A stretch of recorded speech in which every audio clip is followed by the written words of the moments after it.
Hello everyone. If you like what I'm doing here, please consider subscribing, liking, and commenting. It would really help the channel out quite a bit. Thank you very much.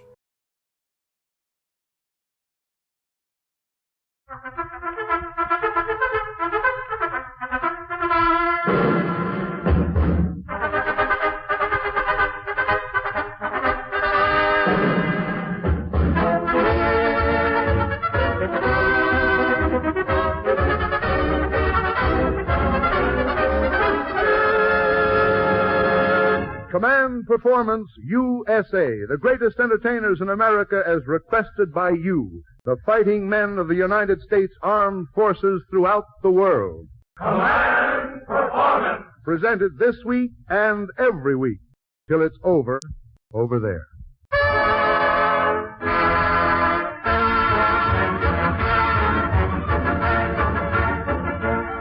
From over here to over there, it's Command Performance USA, filling entertainment orders for you soldiers, sailors, and Marines in the North Atlantic, the Caribbean, the Far East, or wherever you may be. This is your show, buddy. For this second worldwide broadcast of Command Performance, many of you have placed orders for Fred Waring and the Pennsylvanians. Well, they're here along with other famous stars of American stage, screen, and radio named in your letters. So tell them about it, and here's the man to do it, Fred Waring. Hello, you guys. This is Fred Waring messing around on the stage at the Vanderbilt Theater on 48th Street near Broadway in New York City. Our first command tonight comes in from Sailor J.B., and a San Antonio lad, now holding down a gunner's job somewhere on the high seas. I was ambling down Broadway one day last fall, he writes, and caught the big Broadway hit, Best Foot Forward. There was a terrific song in it, Buckle Down, Winsaki. How about playing it on Command Performance? Here it is, Sailor. Buckle down, Winsaki. Go, Polly. Oh, Winsaki.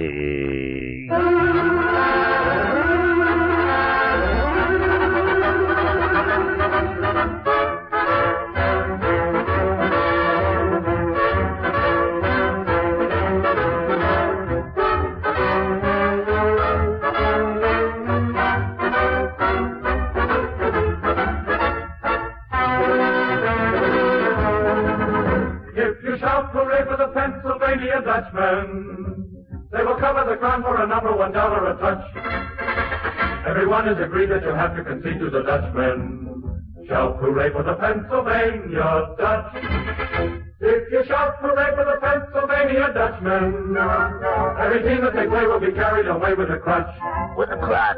When they're out on the field, if they're wearing the shield of the Dutchmen. Shout hooray for the Pennsylvania Dutch. Hooray! Buckle down, Winsaki, buckle down. You can win, Winsaki, if you knuckle down. If you break their necks, if you make them wrecks, you can break the necks, so buckle down. Make them yell, Winsaki, make them yell. You can win, Winsaki, if you give them hell.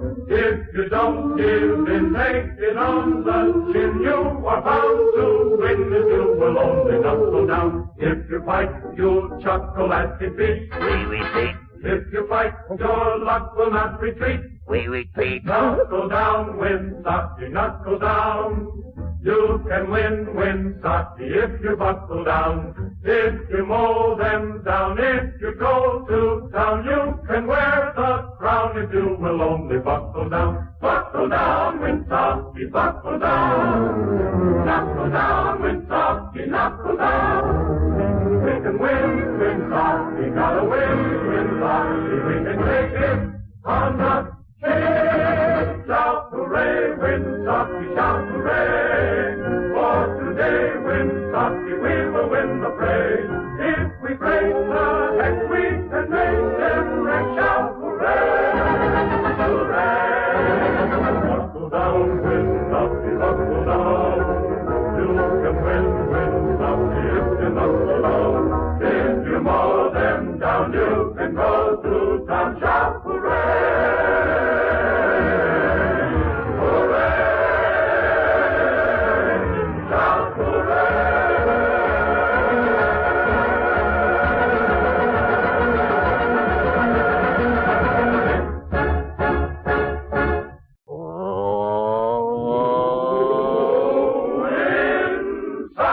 doggy. With. Well.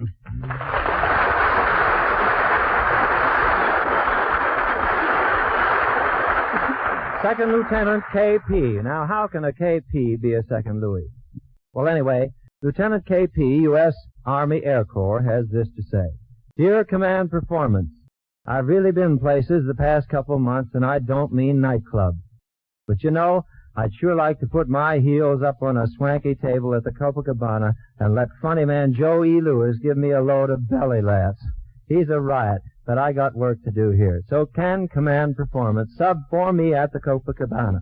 You bet we can, Lieutenant. Here he is, the king of the nightclubs in person, Joe E. Lewis.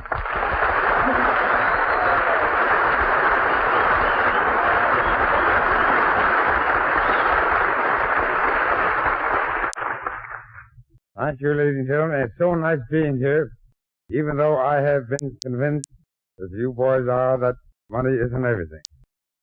And money does mean everything. I read an old Spanish philosopher, namely Leo de Rocha. And at one time he said a man who has $9 million is just as happy as a man with only $10 million. But nevertheless, I have a little song that I'd like to do. A little song called Sam the Tailor. Union?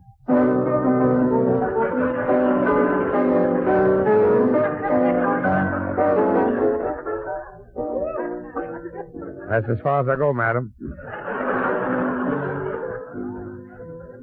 And don't worry about the suspenders, they're strong. These suspenders keep an attraction from becoming a sensation.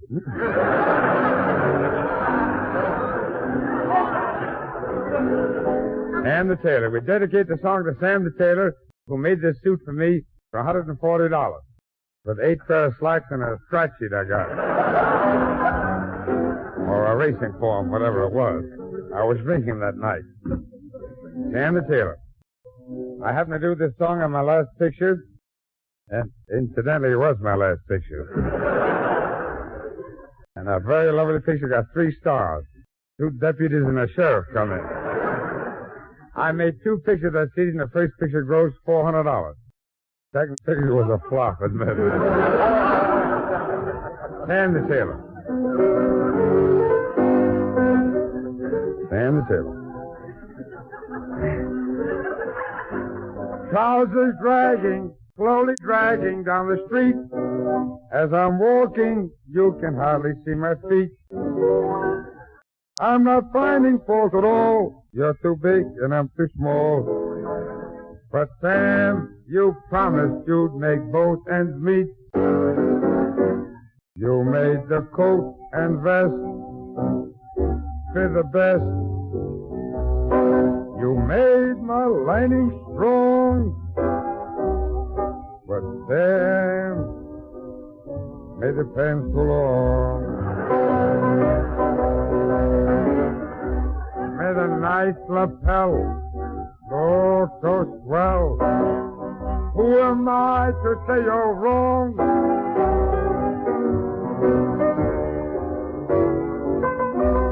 Say me the pants too long. I wear a belt and suspenders.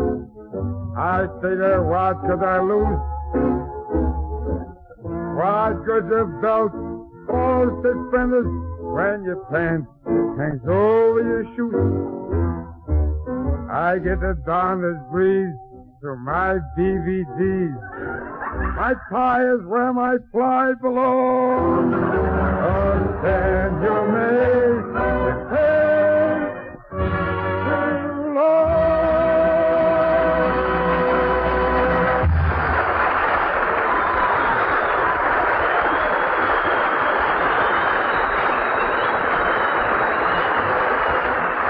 Thank you, Joey Lewis.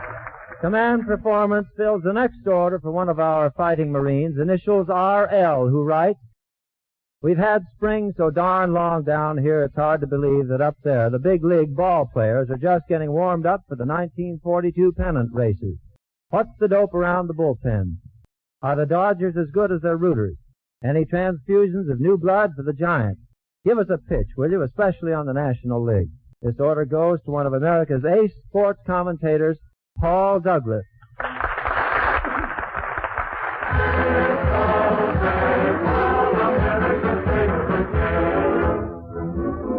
thank you, Fred.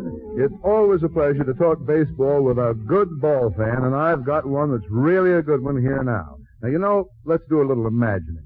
If we were up at the polo grounds and you heard a fervent feminine voice crying out with great emotion... Come on, Artie, a homer! And I whispered to you, believe it or not, that's Tallulah Bankhead. Would you be surprised? Well, don't be, because she's here right now, and I want to present one of the best baseball fans in the country, Miss Tallulah Bankhead.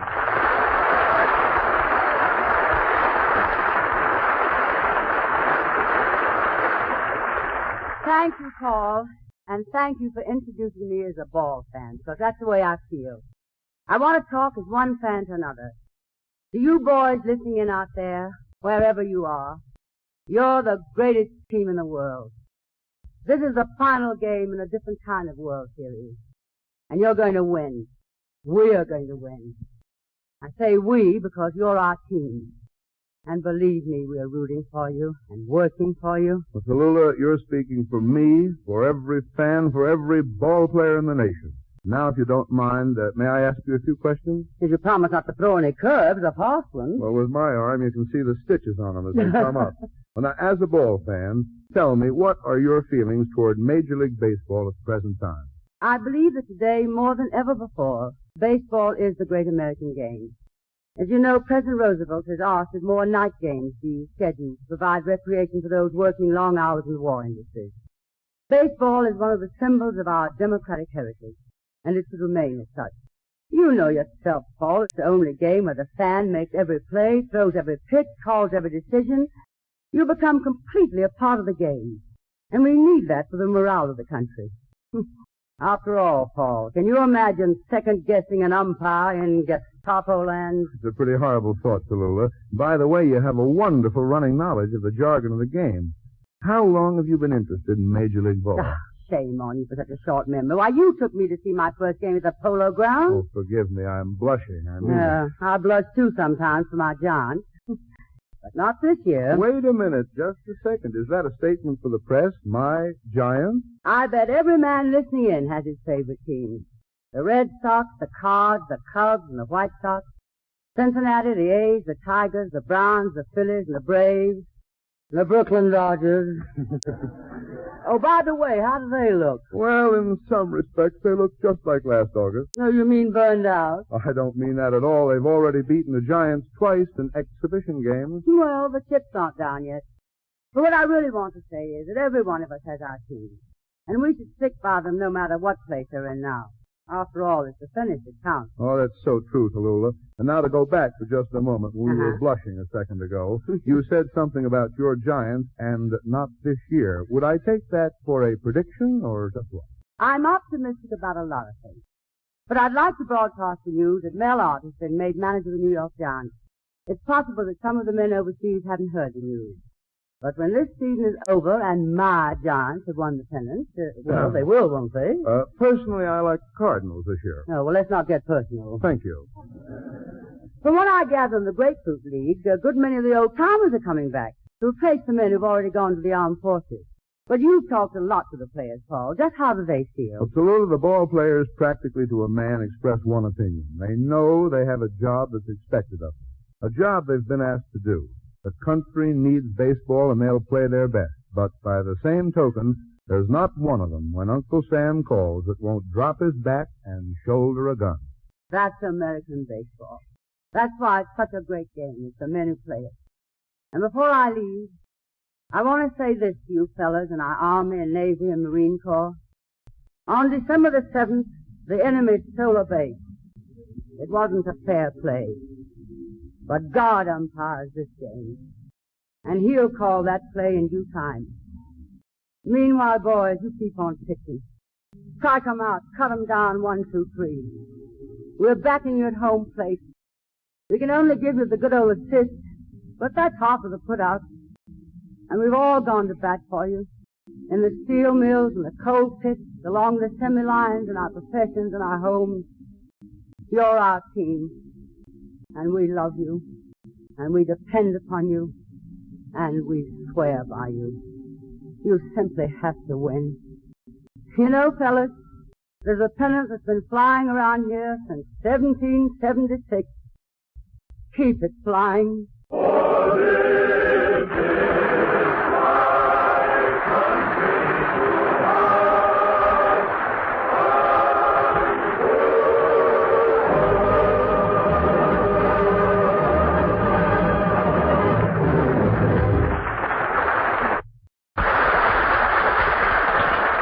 Thank you, Tallulah Bankhead and Paul Douglas. Yours truly and the Pennsylvanians want to say thanks to Lieutenant Commander G.F., who sends us an order fresh off a U.S. destroyer, putting in full time on U-boat business. If command performance ever puts Fred Waring on, he writes, our boys want him to do that famous push-button tuning. Well, haven't we got a swell Navy? Thanks, men, and here it is, push-button tuning. Button, button, button, button, button, button, button, meeny, meeny, miny, mo, little buttons in a row. Play every button that we click, you shoot, you play a crazy trick. Meeny, meeny, miny, mo, now hold your hats, 'cause here we go. Click, click, Here, click, click, there, click, here, click, there, click, here, click, there. on the radio. Push-button tuning is a novelty which is based on the amazing sequence of amusing bits made possible by a push-button radio.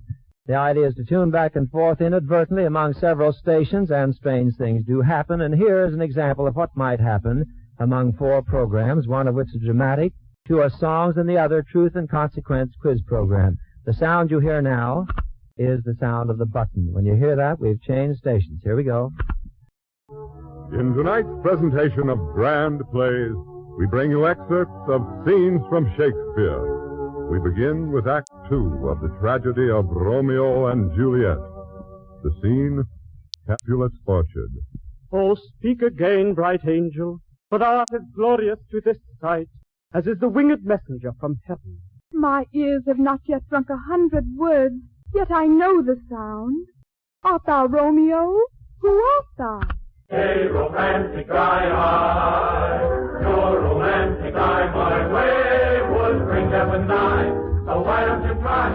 I am trying, but would you please repeat that question? Why, certainly, Miss Hellwig. Oh, no coaching, please. Now, the question I asked you is, when will I see your face? Why do you just elude me and leave me this lonely space? Oh, into eternity, your love will beckon me.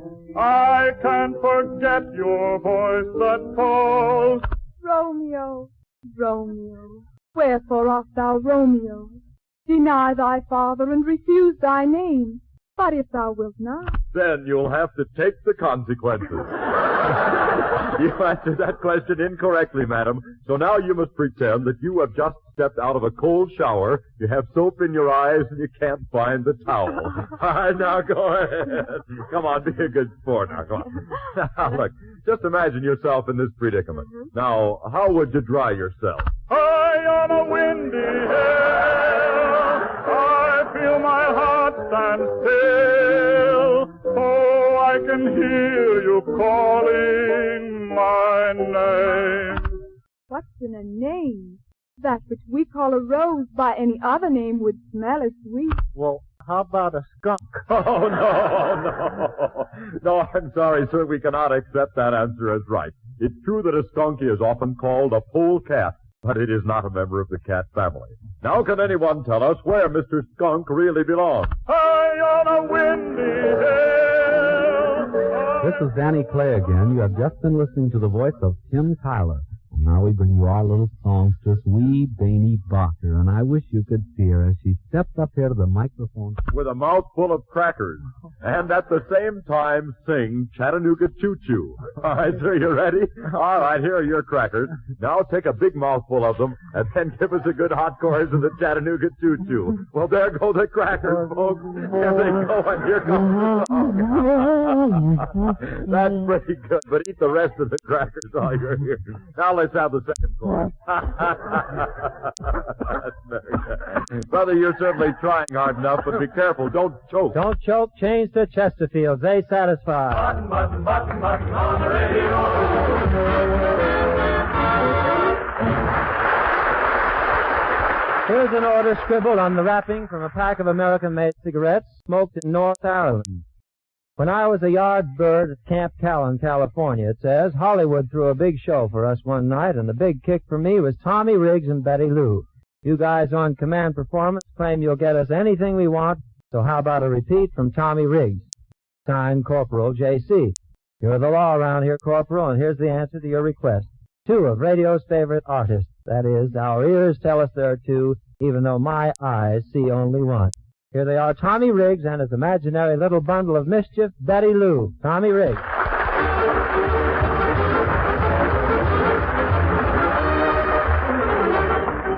Thank you. Thank you. Well, Betty Lou, we're mighty happy to be here tonight to do our bit for the boys, aren't we? Oh, yes, I'm mighty happy to be here because I almost didn't get here, too. Yes, I know, young lady. As a matter of fact, you kept me waiting for a half an hour. Well, I wouldn't have been late, Mr. Tommy, except my mommy took me way downtown to buy me some nice new panties. Well, Betty Lou, that's no reason to keep me waiting for a half an hour. Now, which do you think the most of, me or the new panties? Well, Mr. Tommy, I can go a lot of places without you. I see. Well, Tommy, I see Betty Lou finally got here. Oh, hello, Mr. Waring. I'm sorry I was late, but, Mr. Tommy is late sometimes, too. He is? Yes. It's always on account of that darned old girlfriend of his, too. Oh, is Mr. Tommy in love? Oh, he's in love with all the girls. Mr. Waring, what's a wolf? Betty Lou, please. Well, are you in love with that girl? Of course not. She's just an infatuation. Well, how do you know when you are in love? Well, honey, when you feel like your heart wants to jump out of your body and something in your throat seems to jump up and down, do you know what that is? Yes, hiccups. No. Oh, well, never mind. But, young lady, when you fall in love, you won't be able to sleep. You won't be able to eat. Well, if I ever should get married and leave you, you won't be able to eat either. But, Betty Lou, you wouldn't desert me, would you? Oh, but speaking of dessert, Mr. Waring invited us over to his house tonight for a chicken dinner. A chicken dinner? Well, that's ducky. No, it's chicken. Well, I hope I get there before Fred Waring sits down to eat. He certainly finished off that last chicken dinner. Oh, Mr. Waring loves chickens. Any kind. Well, anyway, when he got through with that last chicken, there was nothing left but the skeleton. Well, what's a skeleton? Well, that's the bone structure of the body. All animals and humans have a skeleton. Well, have you got one? Why, certainly, you have one, too. Remember that bony thing in the doctor's office? That was his wife. No, dear, the other one. After all, Betty Lou, we're just a bunch of bones with padding on it. We are? Yes. Well, Mr. Waring certainly has a lot of padding on... Never mind. Mr. Waring is a fine man. I used to play golf with him. Well, Mr. Waring said he was on a tee once when a woman was trying to drive and she hit him with a golf club. She did? Where'd she hit him? Well, Mr. Waring said she was like all woman, a backseat driver. Well, Betty Lou, I think you'd better run along. I'll see you at Mr. Waring's house for dinner. Well, I may not see you there, Mr. Tommy. Well, why not? 'Cause I don't like chicken. No? No. Well, why not? Well, I always get the wishbone. The wishbone? Well, that's lucky. Did you say lucky? Of course it's lucky. Well, the chicken had it, but it didn't do him any good. Well, I'd better tell Mr. Waring about this. Oh, Fred. Yes, Tommy. Say, Betty Lou tells me she doesn't like chicken. By the way, did you catch any fish when you were down in Florida? Did I? I caught an 1,800-pound tuna. How much, Mr. Waring? 1,800 pounds. I never saw such a fish in my life. I believe you. Betty Lou, is that polite? I said I believe him. But you know what I caught once, Mr. Waring? What? Well, I was fishing one time, and I finally got something on my line, and I pulled for about 20 minutes. When I finally got out of the water, it was a darned old lantern. Well, that's nothing unusual. But this one was lit.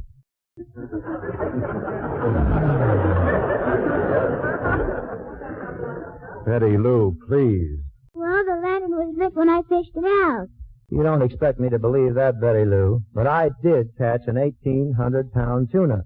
Well, Mr. Waring, if you'll drop 500 pounds off your tuna, I'll blow out my lantern. So there it is.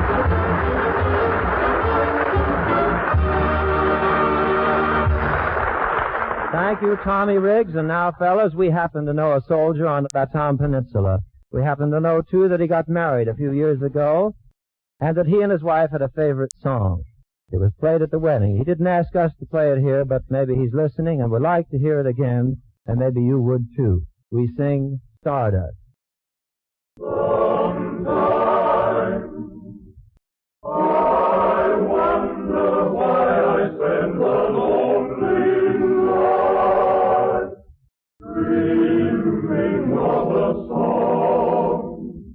The melody haunts my reverie, and I am once again with you. When our love was new,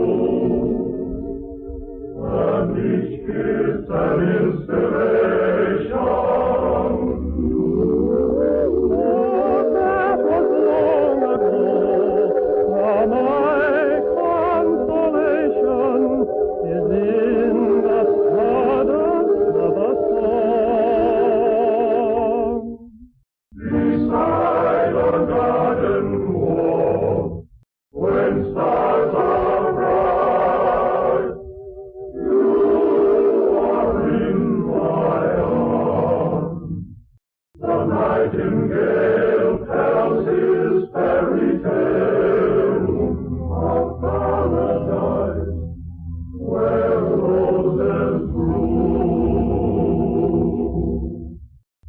Though I dream in vain,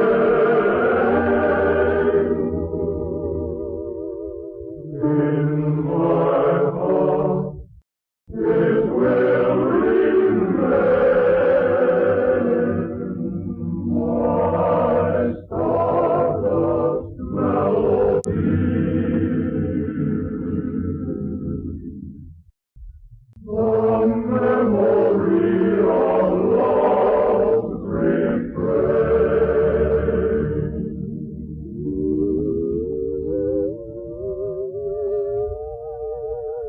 The memory of love's refrain.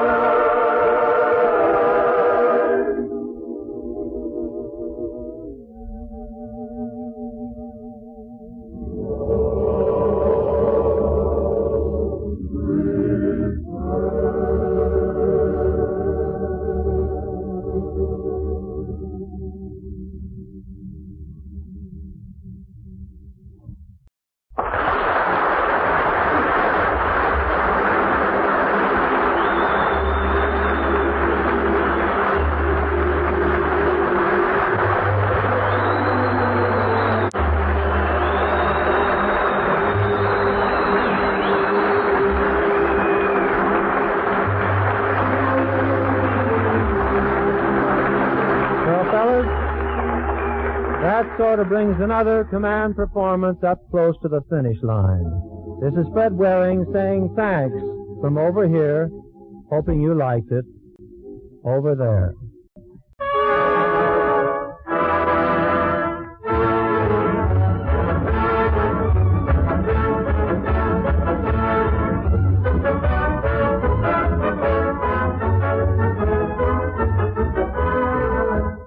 To Uncle Sam's fighting soldiers, his fighting sailors, and fighting Marines, Command Performance is your show. And wherever you may be, look for it each week. For Command Performance reaches every corner of the world. American radio, stage, and screen stars are taking their orders from you. They're yours to command. Simply address your letters to Command Performance, USA, care of the station to which you are listening. I'll repeat that. Just write your letters to Command Performance, USA, in care of the station to which you are listening. And the best entertainers in America will send their best to the best fighting men on earth. So long, buddy, from the USA.